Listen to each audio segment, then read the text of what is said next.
You're with NSU sprinter Kennedy Harrison. Kennedy, you got a taste of Southern Conference championships at the indoor.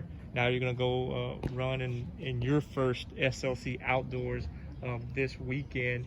You're part of a really deep NSU men's sprints group. This group's expected to score a lot of points, get a lot of medals this weekend. I mean, what's it like to have grown as part of this unit this year? So I pretty adapted to the team pretty good, pretty well. I watched all the past experiences and how they did, and all the other outdoor conferences, and I just studied pretty well and see what's their strategy of running, and I just adapted pretty well to it. Yeah. And then, you're the type of runner that's going to run 3-4 different events at a conference championships because you can run the short sprints, you can run the 400 in both relays. What do you have to do as an athlete to prepare yourself physically and mentally for 5 or 6 races when you include the prelims this weekend? So first things first, the key to going through all those rounds, I am going to be running 4 events, is recovery, make sure through the night, because the conference championship is 3 days, so I got to make sure I take care of my body, treat it as well as I'm a professional athlete, and as the rounds, I go out and get it, from the start, so I could potentially be in good lanes in the finals and, run more relaxed and, put on for my team. The 200 and the 400 are kind of where your sweet spots.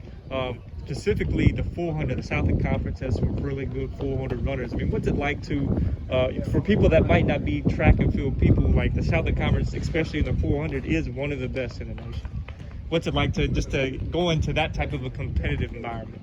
So the conference, I heard, has got way more competitive from the past years to now. So for the 400, just over 10 guys going 46, it's a whole bunch of 20 points, it's good to be in that competitive range with them, you're never going to be complacent, so it's always going to be those 8 to 7 guys, to push you throughout both rounds of it, so it's going to be pretty fun, pretty good, yeah.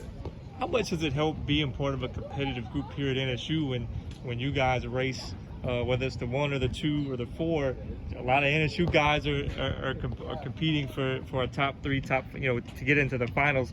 How does that competition and practice help you every day when you go onto a championship stage? So I kind of bounce between both groups, Group 1 and Group 2.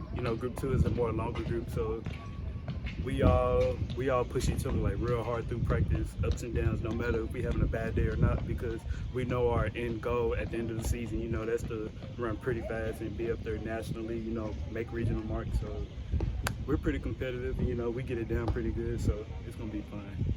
Kennedy, thank you so much. No problem.